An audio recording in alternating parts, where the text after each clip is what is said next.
सोनम वांगचुक कुठे आहेत? लडाखच्या मागणीवर भाजपचे उत्तर हिंसाचार. सुजाता आंबेडकरांचा संतप्त सवाल. लडाखमधील सामाजिक कार्यकर्ते आणि शिक्षणतज्ज्ञ सोनम वांगचुक यांना 4 दिवसापूर्वी अटक करण्यात आल्यानंतर ते नेमके कुठे आहेत याबद्दल अजूनही अस्पष्टता आहे. त्यांच्या अटकेनंतर आणि लडाखमधील आंदोलनाला हिंसक वळण लागल्यानंतर देशभरातून तीव्र प्रतिक्रिया उमटत आहेत. वांगचुक यांच्या अटकेवर सवाल. सोनम वांगचुक यांना 4 दिवसापूर्वी अटक करण्यात आली होती. ते कुठे आहेत किंवा त्यांना कोणत्या परिस्थितीत ठेवण्यात आले आहेत हे कोणालाही माहीत नाही, असा गंभीर आरोप सुजाता आंबेडकर यांनी केला आहे.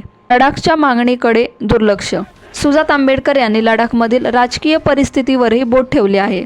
या निर्णयानंतर लडाखमधील स्थानिकांनी भारतीय संविधानाच्या 6व्या अनुसूचीमध्ये समावेशासह राज्यत्व आणि संविधानिक संरक्षणाची मागणी लावून धरली आहे.